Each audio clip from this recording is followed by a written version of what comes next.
안녕하세요. 저는 고려대학교 산업경영공학과 DSB 연구실에서 석사과정을 하고 있는 노영빈이라고 합니다. 오늘 제가 소개해드릴 강의는 CS224N의 5강 Linguistic Structure Dependency Parsing이라는 주제의 강의입니다.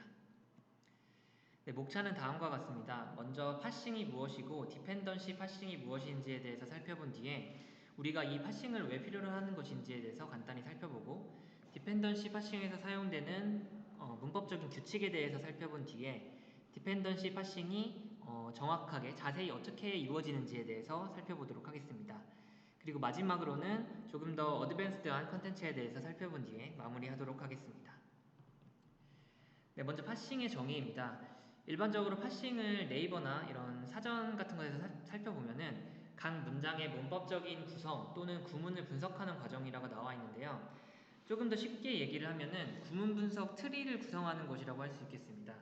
그래서 토크나이징 같은 것들이 센텐스가 인풋으로 들어오게 되면은 이것을 잘게 의미를 가진 단위로 쪼개주는 과정이고, 포스트태깅 같은 경우에는 토큰들의 품사 태그를 붙여주는 과정이라면은 파싱은 아웃풋이 어떠한 분석을 수행하는지는 아직 정확하게 모르겠지만 아웃풋이 트리 형태로 나오는 것이 파싱이라고 보시면 되겠습니다.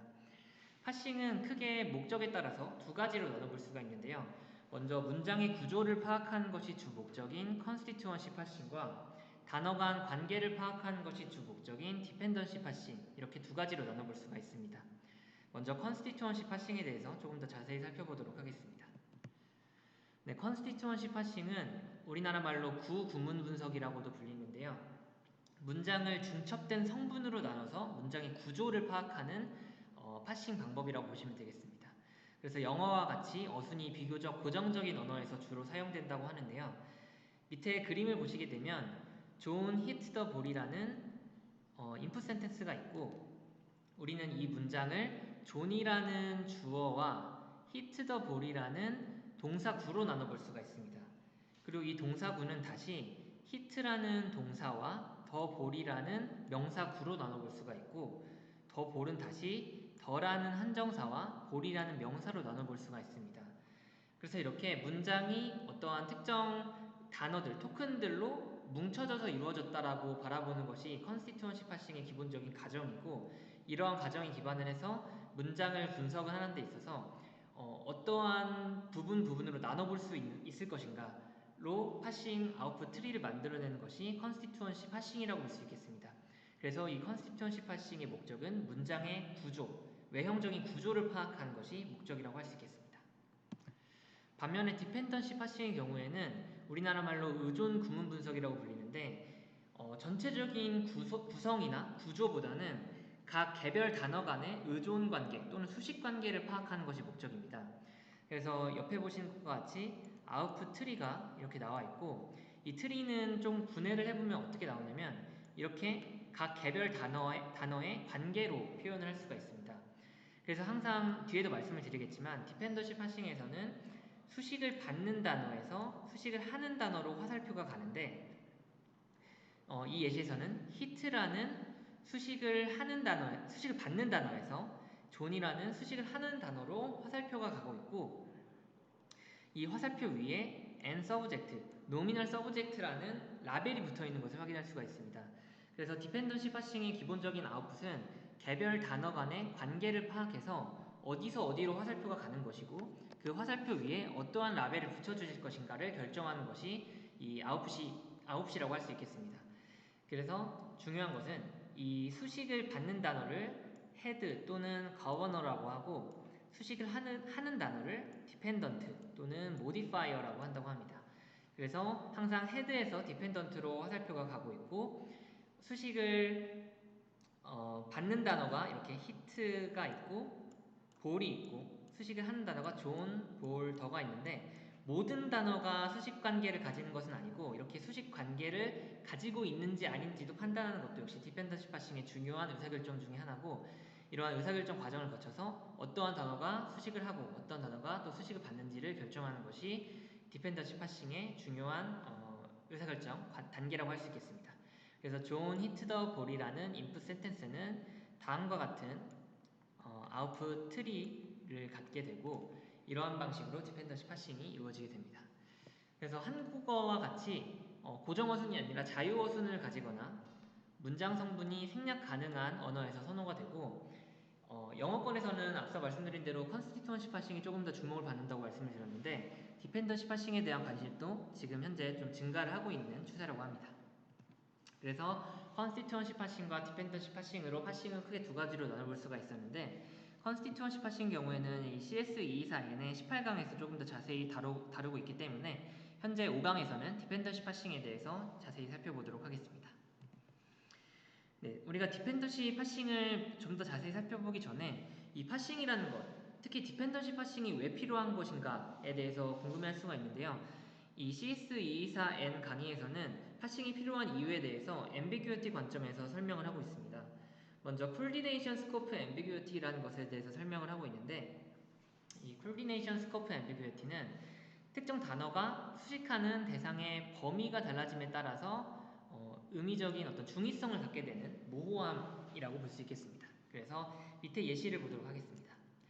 이 밑에 예시에서는 Shuttle veteran and longtime NASA executive Fred Gregory appointed to board라는 문장이 있는데, 이 Fred Gregory라는 수식을 받는 단어가 어떠한 단어의 수식을 받는가에 따라서 의미가 달라집니다.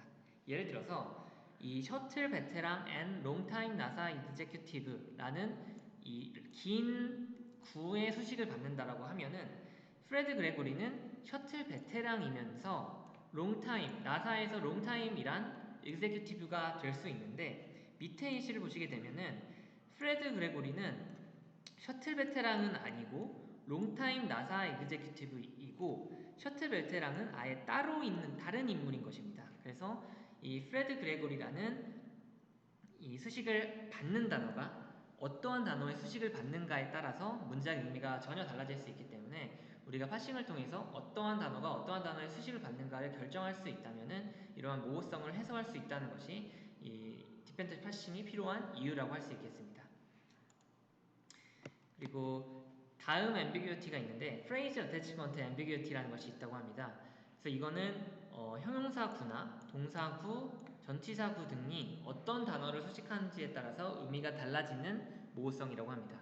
그래서 I saw a girl with a telescope라는 if sentence가 있으면은 이 문장이 이 나라는 주어가 망원경을 통해서 소녀를 본 건지 아니면은 망원경을 가지고 있는 소녀를 본 건지 이렇게 좀 문장에 중의성이 있는 상황인데, so라는 수식을 화살표가 가니까 수식을 받는 단어죠. 받는 단어가 with라는 이 전치사 구의 수식을 받는지 아니면은 with라는 이 전치사 구가 거를 수식하는지 so를 수식하는지에 따라서 이 의미가 달라지는 것입니다. 그래서 디펜던시 파싱을 통해서 우리가 어떤 단어가 어떤 단어의 수식을 받는지 알아낼 수 있다면 이러한 모호성 또한 해결할 수 있을 것입니다. 그래서 저는 이러한 그 파싱의 구조들이 우리가 영어를 배울 때 문장을 끊어 읽고 또 어떤 단어가 어떤 단어를 수식하는지 괄호를 쳐서 화살표를 연결해주는 과정과 굉장히 비슷하다는 생각이 들었는데, 화살표를 끊어 읽는 과정은 컨스티튜언시 파싱과 굉장히 비슷하다는 생각이 들었고, 괄호를 만들어서 어떤 단어가 어떤 단어를 수식하는지 화살표로 이어주는 과정은 디펜던시 파싱과 정확히 똑같다라는 생각이 들었습니다. 그래서 강의에서도 인간은 복잡한 생각을 전달하기 위해서 작은 단어를 큰 단위로 조합을 하고 이러한 언어를 올바르게 이해하기 위해서는 문장의 구조를 이해해야 한다라고 얘기를 하고 있는데, 특히 무엇과 무엇이 연결되어 있는지에 대한 이해를 해야만 문장의 중의성, 모호함을 해소할 수가 있고 문장을 정확히 이해를 할 수가 있다고 합니다. 그래서 우리가 디펜던시 파싱을 잘 이해해야 하는 이유에 대해서 설명을 드렸습니다. 그렇다면 디펜던시 파싱이 어떠한 문법적인 규칙을 가지고 있는지 살펴보도록 하겠습니다. 먼저 디펜던시 스트럭처는 두 가지 형태로 표현이 가능합니다. 첫 번째는 이렇게 우리가 일반적으로 사용하는 input 시퀀스 구조에 루트라는 가상의 토큰을 이어붙여서 어떤 단어가 어떤 단어를 수식하는지를 이 센텐스의 위에 있는 화살표로 표현하는 방식이고, 두 번째는 앞서 말씀드린 대로 트리 형태로 파싱 아웃풋을 도출하는 과정입니다. 그래서 이 위에 있는 인풋 시퀀스의 화살표를 표현한 것과 트리 형태로 표현한 것은 정확히 똑같은 아웃풋이라고 할 수 있겠습니다. 그리고 다음 규칙은 화살표는 항상 앞서 말씀드린 대로 헤드에서 디펜던트, 수식을 받는 단어에서 수식을 하는 단어로 향하게 됩니다. 그래서 여기서 볼이라는 단어가 더라는 단어의 수식을 받고 있기 때문에 수식을 받는 볼에서 더로 화살표가 가는 것을 확인할 수가 있고, 다른 단어로 마찬가지로 수식을 하는 단어가 수식을 받는 단어에서 수식을 하는 단어로 화살표가 가는 것을 주의하시면 되겠습니다. 그래서 우리가 일반적으로 영어를 배울 때는 수식을 받는 단어로 화살표가 갔는데, 이 디펜던시 구조에서는 디펜던시 파싱을 제한한 그 저자가 화살표를 이러한 방식으로 사용을 했기 때문에 항상 수식을 받는 단어에서 하는 단어로 화살표가 가는 방식으로 규칙을 지켜주시면 되겠습니다. 그리고 세 번째는 화살표 위의 라벨은 단어 간의 문법적 관계를 의미를 하는 라벨이라는 것입니다. 그래서 위에 약간 알 수 없는 약어 같은 것들이 많이 나와 있는데, and subject라는 것은 주어라는 뜻이고, D object라는 것은 direct object, 직접 목적어라는 뜻이고, DET는 한정사라는 determiner라는 영어 단어입니다. 그래서 이러한 라벨들이 화살표의 어떤 문법적인 관계 같은 것들을 의미를 하기 때문에 이 라벨을 같이 붙여주냐 아니냐도 역시 중요한 의사결정 중에 하나고, 뒤에 말씀드리겠지만 이 라벨을 붙여주는 이밸류에이션 메저가 있고, 라벨을 붙여주지 않는 이밸류에이션 메저가 있습니다. 그리고 다음은 어떠한 단어의 수식도 받지 않는 단어는 가상의 노드인 루트의 디펜던트로 만들어서 모든 단어가 최소한 한 개 노드의 디펜던트가 되도록 한다는 규칙입니다. 그래서 이 히트라는 단어는 현재 파싱트리, 만약에 루트가 없다라고 하면은 파싱트리 상에서는 어떠한 단어의 수식도 받지 않는데, 이 어떠한 단어를 수식하지 않는데, 이 루트라는 단어를 만듦으로써 루트를 수식하는 단어로 만들어서 모든 단어가 최소한 한 개 노드의 디펜던트, 최소한 한 개 노드를 수식하도록 만드는 것이 이 디펜던시 파싱의 규칙입니다. 그리고 마지막으로는 화살표가 순환하지 않는다는 굉장히 중요한 규칙인데, 만약에 A에서 B로 가는 화살표가 있다라고 하면은 어떠한 그 루트를 통해서도 다시 B로 돌아갈 수 없다는 것이 이 규칙이고, 이러한 규칙 덕분에 파싱 결과물을 트리 형태로 표현할 수 있다고 합니다. 그래서 디펜던시 파싱을 어떻게 하는가에 대해서 살펴보도록 하겠습니다. 크게 디펜던시 파싱을 하는 방법은 두 가지의 방법이 있는데요. 트랜지션 베이스드 방법과 그래프 베이스드 방법, 이렇게 두 가지가 있습니다. 먼저 트랜지션 베이스드 방법의 경우에는 두 단어의 의존 여부를 순서대로 결정하는 것이 가장 핵심이고, 그래프 베이스드 방식은 먼저 가능한 디펜던시 구조들을 모두 만들어 놓은 뒤에 가장 확률이 높은 구문분석 트리를 선택하는 것입니다. 그래서 점진적으로 트리를 만들어 나가는 것과 한 번에 만들어 놓고 선택하는 것, 이 두 가지의 크게 방법이 있다고 보시면 되고, 여기서는 주로 트랜지션 베이스드 방식을 다루게 될 텐데요. 트랜지션 베이스드 디펜던시 파싱은 니브레라는 연구자에 의해서 고안이 되었고, 그래프 베이스드 방법론에 비해서 상대적으로 속도는 빠르지만 정확도는 낮은 방법으로 알려져 있습니다. 이것은 당연한 것이, 그래프 베이스드 방법론은 모든 디펜던시 가능한 경우의 수를 다 고려하기 때문에 속도는 느리겠지만, 그런 것들을 다 고려하기 때문에 정확도는 높아지게 되고, 반대로 트랜지션 베이스드 방식은 점진적으로 한 번에 트리를 만들어내기 때문에 속도는 빠르지만 사실 정확도는 약간 낮은 방법으로 알려져 있었습니다.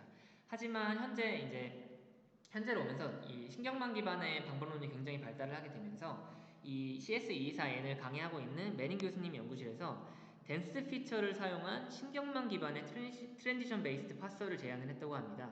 근데 이 파서가 속도와 성능 모두를 향상시켜서 그 그래프 베이스드 방식의 비등한 성능을 기록하는 파서이면서도 속도는 굉장히 빠른 이 신경망 기반의 파서를 제안하게 되면서 주목을 받게 되었고, 그래서 이 강의에서도 중심적으로 다루고 있습니다. 하지만 현재에서는 다시 이제 연산량이 굉장히 빨라지게 되면서 다시 신경망 기반의 그래프 베이스 파서가 가장 높은 성능을 기록하고 있다고 합니다. 그래서 트랜지션 베이스드 파서에 대해서 조금 더 자세히 살펴보도록 하겠습니다. 트랜지션 베이스드 파싱을 자세히 살펴보기 위해서 제가 한 가지 이제 좀 이니셜한 구조를 가져와 봤는데, 먼저 스택과 버퍼, 셋 오브 악스라는 이 세 가지의 자료 구조가 있고, 이 세 가지 구조에서 이 토큰들, 존, 더 볼이라는 토큰들이 이제 왔다 갔다 거리면서 이 위에 있는 트리를 만들어내게 됩니다. 그래서 현재 이니셜 스테이트에서는 존 히트 더 볼이라는 센텐스가 토큰화되어서 버퍼에 각각의 토큰으로 들어가게 되었고, 그리고 스택에는 루트만이 자리를 잡고 있습니다. 그리고 이 파싱의 결과물, 어디서 어디로 화살표가 가고 라벨은 무엇인가에 대한 결과물이 담기게 될 A라는 집합은 현재는 공집합인 상태로 보시면 되겠습니다. 그래서 이 현재 상태를 이니셜 스테이트 C라고 하고, 이 C라는 스테이트는 시그마, 베타, A라는 세 가지의 그 자료 구조에 의해서 결정된다고 보시면 되겠습니다. 그런데 이 모든 디시전, 저희가 이제 파싱을 하기 위해서는 어떤 디시전을 해야 하는데, 이 디시전은 스테이트 C를 인풋으로 하는 함수 FC를 통해서 이루어집니다. 그래서 이 C라는 스테이트 버퍼, 셋오브 악스로 이루어진 스테이트를 저희가 인베딩하는 과정을 거칠 것이고, 이 인베딩된 벡터 C를 F라는 함수에 넣어줘서 이 함수가 디펜던시 결정을 하게 되는 구조로 디펜던시 파싱이 이루어집니다.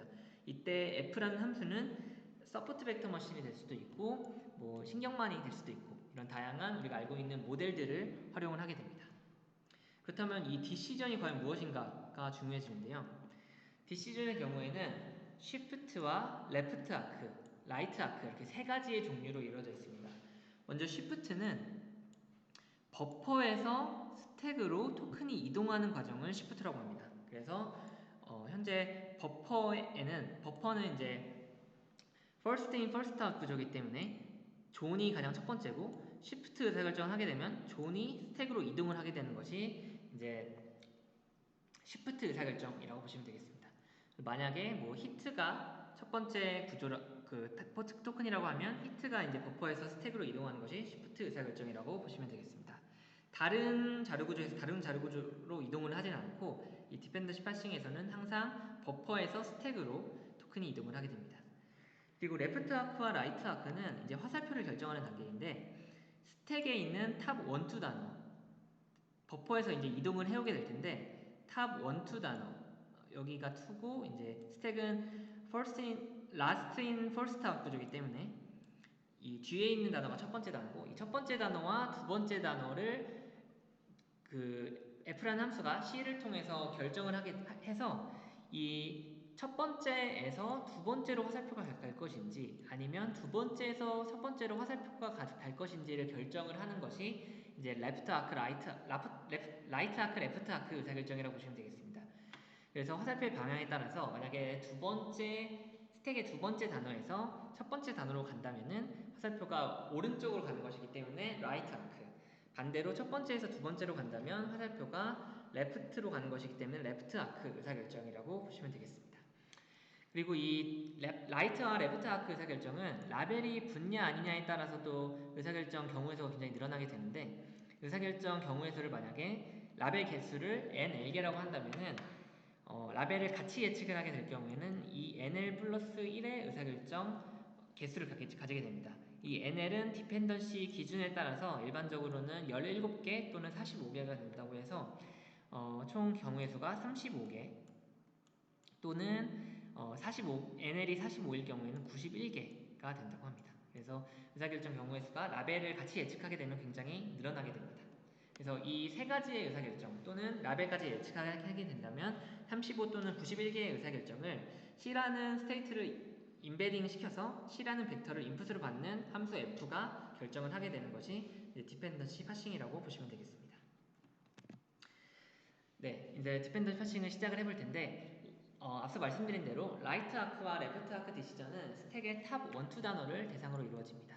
그래서 이거를 항상 기억해 주시고, 이 현재 상태를 보시게 되면 이 현재 스택에는 루트밖에 없습니다. 루트밖에 없는 상태이기 때문에 현재 할 수 있는 의사결정은 탑 1, 2가 없기 때문에 쉬프트 의사결정밖에 없고, 그래서 이 버퍼에 있는 첫 번째 단어 존이 스택으로 이동하게 되는 쉬프트 의사결정을 하게 됩니다. 이제 현재 상태를 다시 보시게 되면은 이 루트와 존이 있는데, 루트 토큰의 경우에는 또 한 가지 규칙이 있는 것이 버퍼가 비워질 때까지는 이제 디시전의 대상이 되지 않습니다. 루트 토큰의 경우에는. 그래서 디시전의 대상이 될 수 없기 때문에 레프트 아크와 라이트 아크 결정은 할 수가 없고, 다시 이 버퍼의 첫 번째 단어인 히트를 스택으로 옮기는 쉬프트 의사결정 밖에는 할 수가 없습니다. 그래서 다시 한번 쉬프트 의사결정을 하게 되었습니다. 그래서 이제 현재 상황을 보시면은 이제는 존이랑 히트라는 스택의 두 번째, 첫 번째 단어가 있기 때문에 이제 레프트 또는 라이트 아크 의사결정을 할 수가 있고, 만약에 이 존과 히트가 디펜던시 관계를 가지고 있지 않다면은 다시 쉬프트를 또 할 수도 있게 됩니다. 그래서 이 스테이트 C를 인베딩을 해서 함수 F가 다음 의사결정을 하게 되는데, 어떻게 C를 인베딩하고 F가 어떻게 이루어졌는지는 현재 상황에서는 이제 좀 스킵을 하도록 하고, 저희가 이 트리 구조에서 답을 알고 있기 때문에 답을 알고 있는 순서대로 진행을 계속 해보도록 하겠습니다. 그래서 이 트리 상태에서 존이랑 히트 같은 경우에는 이 n서브제트라는 라벨과 함께 히트에서 존으로 가는 레프트 아크 의사결정이 이루어져야 합니다. 그래서 레프트 아크 의사결정이 이렇게 이루어졌고, 이 항상 의사결정이 한번 이루어지게 되면은, 아크 의사결정이 이루어지게 되면은 수식을 하는 단어 디펜던트가 지워지게 됩니다. 그래서 존이라는 단어가 스택에서 지워지게 되고, 우리가 의사결정한 히트에서 존으로 가는 레프트 아크 의사결정이 이 A라는 집합에 들어가게 됩니다. 그래서 첫 번째 아크가 탄생을 하게 되었고, 이제 현재 상황에서는 역시 또 루트와 히트밖에 남지 않았기 때문에 그 버퍼에서 토큰을 가져와야 됩니다. 그래서 시프트에서 버퍼에서 토큰을 가져와서 더가 이동을 하게 되었고, 히트가 두 번째 스택에 있는 단어, 더가 첫 번째 있는 단어가 되었습니다. 근데 현재 상황에서는 다시 한번 의사결정을 하게 되는데, 히트와 더의 경우에는 직접적인 디펜던시 관계를 가지고 있지 않습니다. 그래서 현재 상황에서는 다시 시프트 의사결정을 하는 것이 옳습니다. 그래서 볼이라는 토큰이 스택으로 이동을 하게 되었고, 버퍼는 empty 상태가 되었고, 스택의 모든 토큰이 들어오게 된 상태입니다. 이제는 더와 볼이 첫 번째 단어이기 때문에 더와 볼의 상태를 보시면은 볼에서 더로 가는 레프트 아크 의사결정이 이루어져야 합니다. 그래서 이 F라는 함수가 레프트 아크로 의사결정을 하게 되고, 수식을 하는 단어 더는 지워지게 되고, 여기 집합에 이제 볼에서 더로 가는 아크가 A 집합에 들어가게 되었습니다. 그리고 이제 현재 상황에서는 히트와 볼이 남게 되었는데, 더는 지워졌기 때문에 히트가 두 번째, 볼이 첫 번째, 그리고 히트에서 볼로 가는 라이트 아크 의사결정이 됩니다. 히트에서 볼로 가는 라이트 아크 의사결정이기 때문에 다시 라이트 아크가 되고, 수식을 받는 볼은 지워지게 되고, 이제 루트와 히트만 남게 됩니다. 역시 이제 A 집합에 히트에서 볼로 가는 튜플이 A 집합에 들어가게 되었고, 라이트 아크 의사결정이 이루어졌습니다. 마지막인데요. 이제 루트 토큰에 대한 의사결정을 할 수 있는 것이 버퍼가 현재 empty 상태이기 때문에 이 두 개에 관한 아크 의사결정을 하게 됩니다. 그래서 루트에서 히트로 가는, 루트가 이제 여기에 있다고 치면은 루트에서 히트로 가는 라이트 아크 의사결정을 다시 한번 하게 됩니다. 그래서 최종 이제 아웃풋이 이제 집합에 담기게 되었고, 이것을 이제 트리 형태로 표현하게 되면 위와 같이 나오게 됩니다. 그리고 이제 파이널 스테이트를 보시게 되면 역시 스택에는 루트만 남게 되고, 버퍼는 비어 있고, 이제 아크는 다 차 있는 형태로 아웃풋이 이루어지게 되고, 이렇게 디시전 프로세스가 이러한 프로세스를 통해서 이제 이루어지게 되었습니다. 그래서 트랜지션 베이스드 파싱에 대해서 간단한 문장을 통해서 이제 살펴보게 되었는데, 저희가 알아보지 않은 것이 이 스테이트 C를 그렇게 하면 어떻게 인베딩을 할 것이고, 그러면 F는 C를 인풋으로 받아서 어떻게 의사결정을 하는가에 관한 부분인데요. 이 부분에 대해서 이제 자세히 살펴보도록 하겠습니다. 네, 이 C를 인베딩하는 과정을 살펴볼 텐데, C를 인베딩하기 위해서는 먼저 노테이션에 대해서 살펴봐야 됩니다. 여기에 이제 노테이션이 이렇게 나와 있는데, 앞선 예시를 통해서 살펴보도록 하겠습니다. 먼저 스테이트를 보시게 되면은 현재 이제 이니셜도 아니고 파이널도 아닌 이제 파싱이 이루어지는 스테이트인데, 현재 파싱은 히트에서 존으로 가는 레프트 아크 의사결정만 이루어진 상황이고, 스택에는 다음과 같은 단어가 들어있고 버퍼에는 볼만 현재 들어있는 상황입니다. 그리고 여기에 추가적으로 포스 태그가 들어가 있는데 이 디펜던시 파싱에서는 포스 태그를 굉장히 잘 사용을 합니다. 그래서 포스 태깅이 된 상태, 된 인풋을 저희가 가지고 파싱을 하고 있는 상태라고 보시면 되겠습니다. 그래서 첫 번째 이그젬플을 보시게 되면은 S1W입니다. S1은 스택의 첫 번째 단어를 의미를 합니다.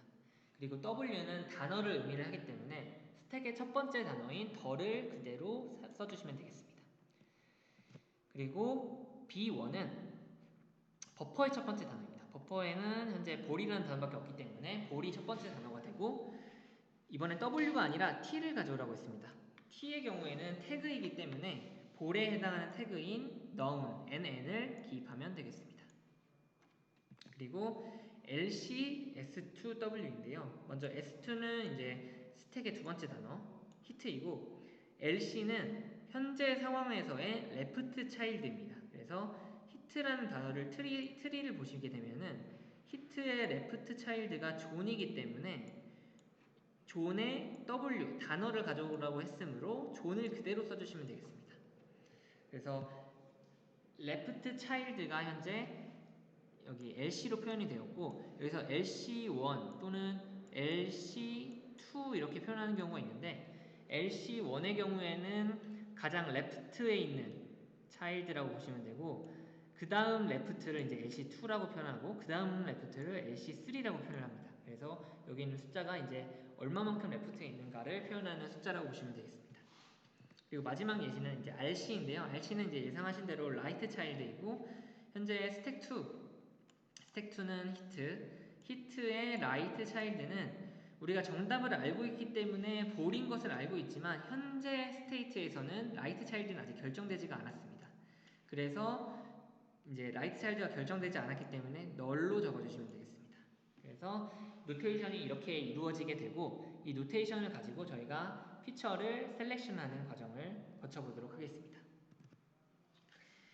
컨벤셔널한 방식에서는 이 피처를 인디케이터 피처로 표현을 하는데요. 각각의 차원들이 0 또는 1로 표현이 되고 현재에 주어진 조건을 만족하면 1 아니면 0으로 표현하게 되는 것이 이제 인디케이터 피처라고 보시면 되겠습니다.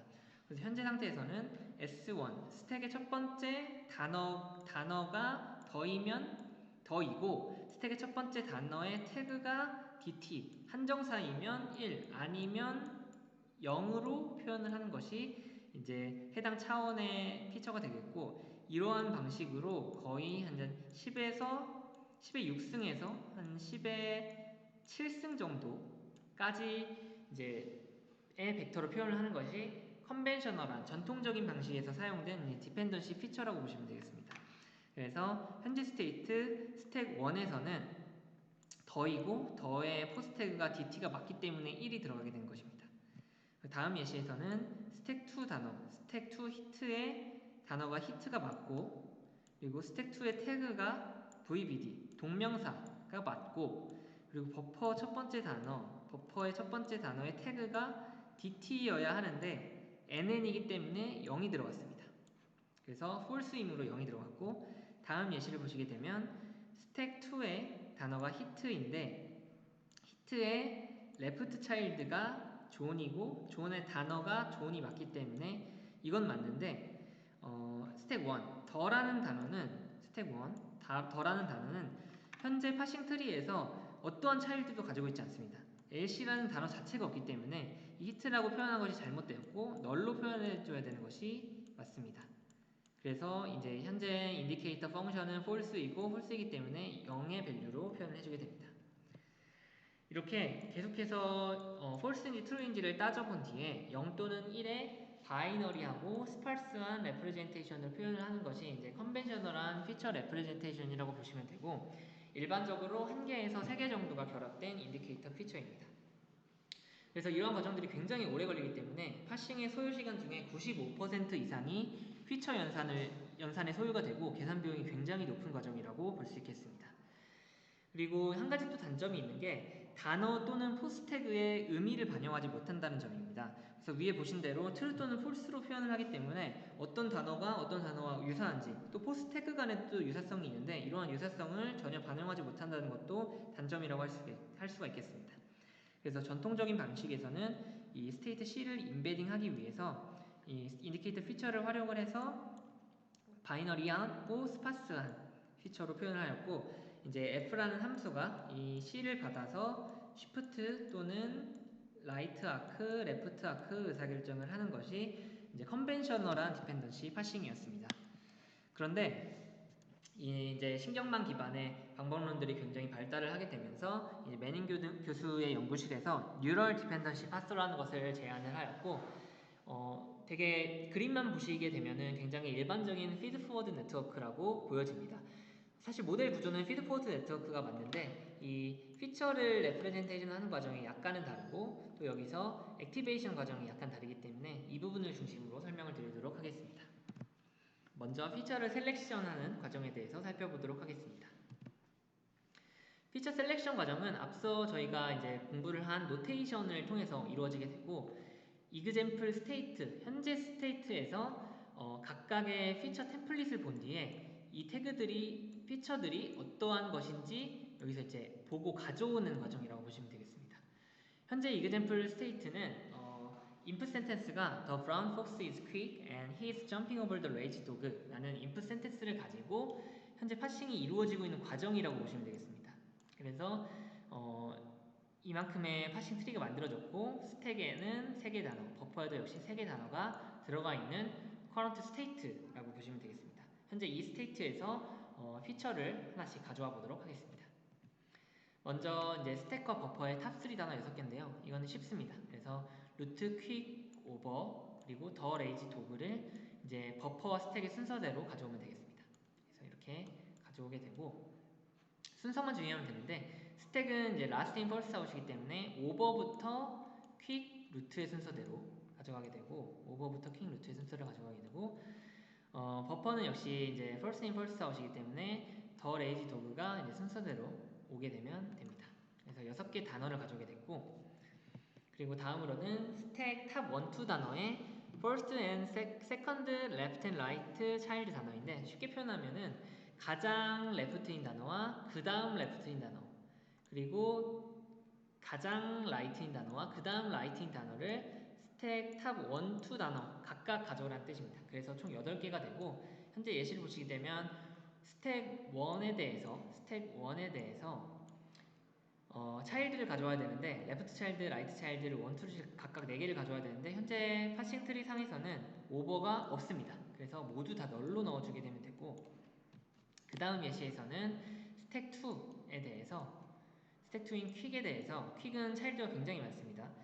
스택 2에 대해서 가장 레프트 LC1 단어는 폭스이고 그래서 폭스를 넣어주고, RC1 가장 라이트는 점핑이고 그래서 점핑을 넣어주고, LC2는 그 다음 레프트 이즈이기 때문에 이즈를 넣어주고, RC2는 그 다음 라이트 엔드를 넣어주게 되는 방식으로 피처를 가져오게 됩니다.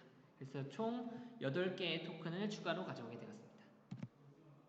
그리고 그 다음은 한 단계 더 내려갑니다. 그래서 레프트 오브 레프트 차일드, 라이트 오브 라이트 차일드를 각각 스택 탑 1, 2 단어를 통해서 4개를 가져오게 됩니다. 그래서 오버는 차일드가 없기 때문에 여전히 널이게 되고, 퀵은 레프트 차일드의 레프트 차일드이기 때문에 덜을 먼저 가져오고, 라이트 차일드는 있지만 라이트 차일드는 현재 없습니다. 그래서 너를 넣어주게 되는 것이 이제 정확한 피처 셀렉션 과정이라고 보시면 되겠습니다.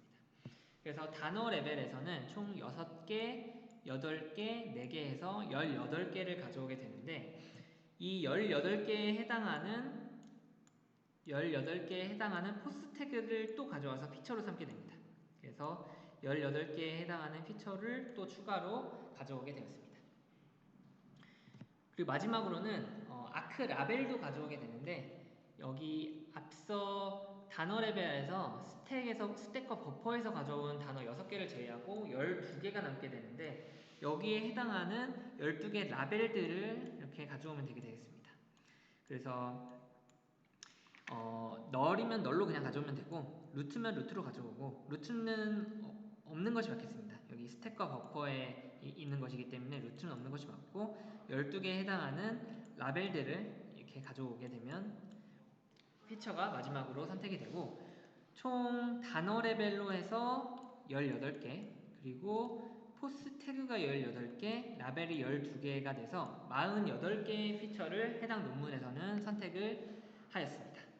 그리고 이제 이 피처들을 원핫 레프레젠테이션으로 표현을 하는데요.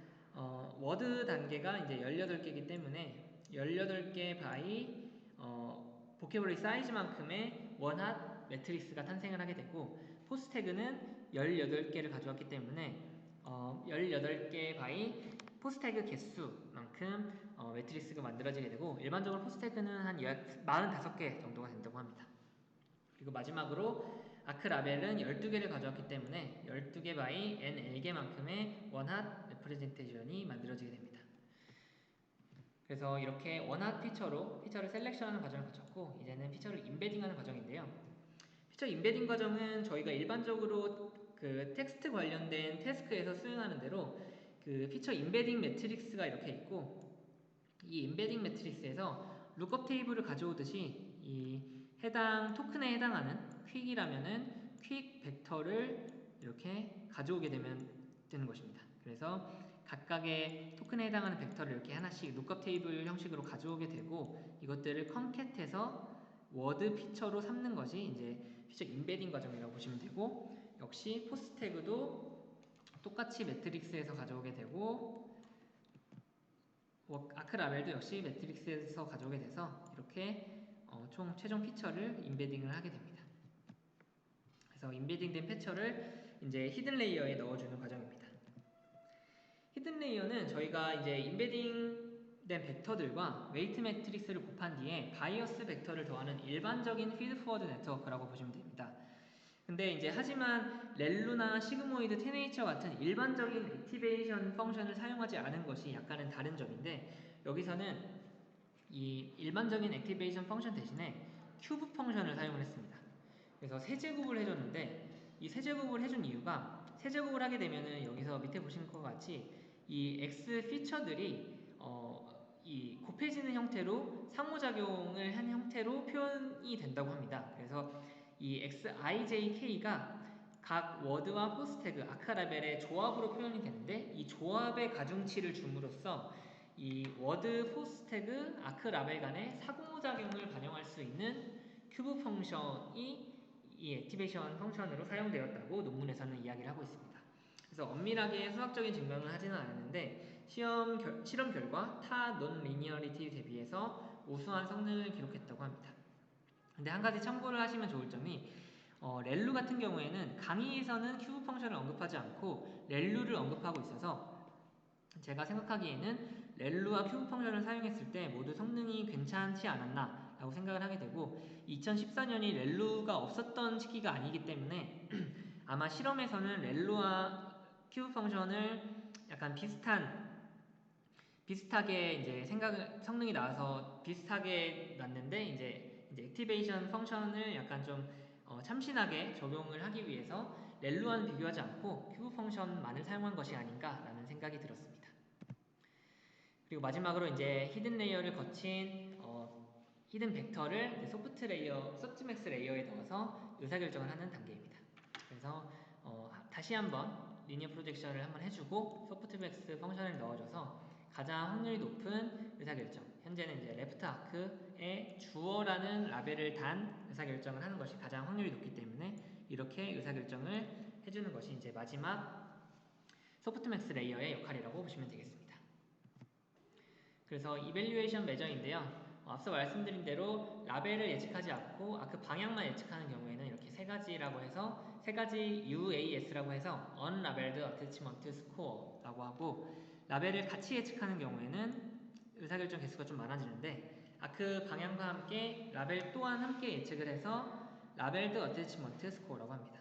그래서 리절트를 보시게 되면은 English Pantry Bank 데이터셋을 활용을 했고 이 몰트 파서가 그 컨벤셔널한 인디케이터 피처를 활용한 트랜지션 베이스 파서이고 밑에는 이제 그래프 베이스드 파서, 그리고 이제 뉴럴 디펜던시 파서인데, 속도 면에서는 역시 트랜지션 베이스드 파서가 굉장히 높은 반면에, 그래프 베이스드 파서는 이 트랜지션 베이스드 파서에 비해서 성능이 높은 것을 확인할 수가 있었는데, 이 뉴럴 베이스드 파서가 그래프 베이스드 파서와 성능은 굉장히 비등하면서도 속도가 빠른 성능을 보여줘서 굉장히 주목을 받았고, 이 논문을 기점으로 트랜지션 베이스드 파서가 신경망 기반의 모델들과 결합을 해서 많은 주목을 받았던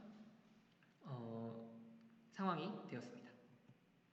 그래서 에블레이션 스터디에서는 큐브 펑션이 타 액티베이션 펑션보다 더 높은 성능을 기록하였고, 이제 앞서 그 워드 원핫 피처를 인베딩할 때 저희가 인베딩 매트리스를 활용을 했는데, 이때 워드2백 같은 프리트레인 워드 벡터를 사용을 하면은 랜덤 이니셜라이제이션보다 더 높은 성능을 기록한다고 합니다. 그리고 워드와 포스트 라벨 정보를 모두 활용한 것이 가장 높은 성능을 기록했다고 합니다. 그래서 이 밑에 X축을 조금 설명을 드리면은, 펜트리뱅크의 CONLL이라는 디펜던시 기준을 활용을 했고, 스탠포드 디펜던시 기준을 활용했다는 뜻이고, CTB는 이제 차이니즈 중국어에 대한 트리뱅크 데이터셋을 활용한 결과라고 합니다. 그리고 이제 앞서 말씀드린 인베딩을 하는 과정에서 포스태그랑 라벨도 같이 이제 인베딩이 되게 되는데, 이렇게 모델을 학습시키는 과정에서 포스태그랑 아크 라벨도 같이 이제 학습이 된다고 합니다. 그래서 유사한 의미의 포스태그들이 이렇게 문장 보호 같은 것들이 같이 모여 있는 걸 확인하실 수가 있고, 아크 라벨도 역시 유사한 의미의 라벨들이 같이 묶여 있는 것을 확인할 수가 있습니다. 그래서 요약을 해보면은, 저희가 파싱을 하는 것은 이제 구문 분석 트리를 구성하는 것이라고 했는데, 컨스티튜언시 파싱과 디펜던시 파싱이 있다고 했습니다. 그 중에서도 디펜던시 파싱은 단어 간의 관계를 파악하는 것이 주 목적이었고, 컨스티튜언시 파싱은 문장의 구조를 파악하는 것이 주 목적이었는데, 이것은 18강에서 조금 더 자세히 다뤄보기로 했습니다. 디펜던시 파싱은 크게 트랜지션 베이스드 파싱과 그래프 베이스드 파싱으로 나눠볼 수가 있는데, 트랜지션 베이스드 파싱은 두 단어의 의존 여부를 점진적으로 결정하는 것이 특징이었고, 그래프 베이스드 파싱은 트리를 다 만들어 놓고 그 중에 가장 확률이 높은 것을 선택하는 것이 핵심이었습니다. 그 중에서도 트랜지션 베이스드 파싱이 이 뉴럴 베이스드 파싱, 뉴럴 모델과 결합이 되면서 굉장히 많은 주목을 받았었고, 이 강의에서 집중적으로 설명이 되었던 부분이었습니다. 그래서 이 중에서도 댄스 피처를 활용한 NN 모델을 사용한 파서가 높은 성능을 기록했다는 점을 설명을 드렸습니다. 그래서 추가적으로 이제 좀 알아봐야 될 컨텐츠들이 있는데, 먼저 프로젝티비티라는 개념입니다. 저희가 지금까지 본 그 예시들은 간단하기도 하고 프로젝티비티라는 것에 대해서 설명이 되지 않았는데, 이 디펜던시 아크가 서로 겹치지 않는 성질을 프로젝티비티라고 하고, 겹치는 성질을 논 프로젝티비티라고 합니다. 그래서 앞서 본 예시들은 거의 대부분 모든 것들이 다 프로젝티비티 성질을 가지고 있는데, 지금 앞서 설명드린 모델 뉴럴 디펜던시 파서를 포함해서 대부분의 디펜던시 파서가 인풋의 프로젝티비티를 가정을 하고 있습니다. 그래서 논 프로젝티비티, 이 밑에 보시는 예시와 같이 화살표가 겹치는 논 프로젝티비티를 핸들링하기 위해서는 전처리를 통해서 이제 논 프로젝티비티를 프로젝티비티한 문장으로 변환을 한다든지, 아니면은 논 프로젝티비티 인풋에 대해서 결정을 보류를 한다든지 하는 어떤 다른 처리 과정이 필요하게 되고, 이 논 프로젝티비티를 처리하기 위한 별도의 연구 분야가 존재할 만큼 약간 굉장히 복잡한 의사결정 사항이라고 볼 수 있겠습니다. 그래서 디펜던시 파싱에 대해서 조금 더 자세히 알고 싶으신 분들은 이 프로젝티비티와 논 프로젝티비티에 대해서 알아보시면 좋을 것 같습니다. 그리고 이제 non 그리디한 알고리즘이 또 한 가지가 있는데, 지금까지 저희가 본 이제 뉴럴 디펜던시 파서나 다양한 트랜지션 베이스 파서의 경우에는 현재 스테이트, 커런트 스테이트에서 가장 적합한 디시전을 선택하는 그리디한 방식이라고 할 수가 있겠습니다. 그래서 지금까지 프로세스가 이렇게 됐는데 다음에 어떻게 해야지 가장 좋은가에 대해서만 따지지, 만약에 앞선 상황에서 레프트 아크를 하고 다음에 시프트를 했다면 어떻게 됐을까에 대해서는 고려를 하지 않기 때문에 굉장히 그리디한 방식이고 이런 것들은 로컬 미니마에 빠질 수가 있습니다. 그래서 이 방법론의 단점을 보완을 하기 위해서 빔 서치라든지 뭐 컨디셔널 랜덤 필드 아니면 글로벌 노멀라이제이션 등을 적용을 해서 조금 더 약간 속도는 좀 느리지만 성능은 더 좋은 트랜지션 베이스드 디펜던시 파서를 많이 제안을 하였고 밑에 보신 것과 같이 성능 면에서 굉장히 향상된 모습을 보이는 것을 확인하실 수가 있습니다. 그래서 이 모델 같은 경우에는 신텍스넷이라는 이름으로 코드가 공개가 되어 있고 저희가 활용을 할 수 있기 때문에 한번 살펴보시는 것이 좋을 것 같습니다. 그래서 지금까지 디펜던시 파싱에 대해서 살펴보았고 궁금한 점이 있으시면 댓글로 남겨주시면 감사하겠습니다.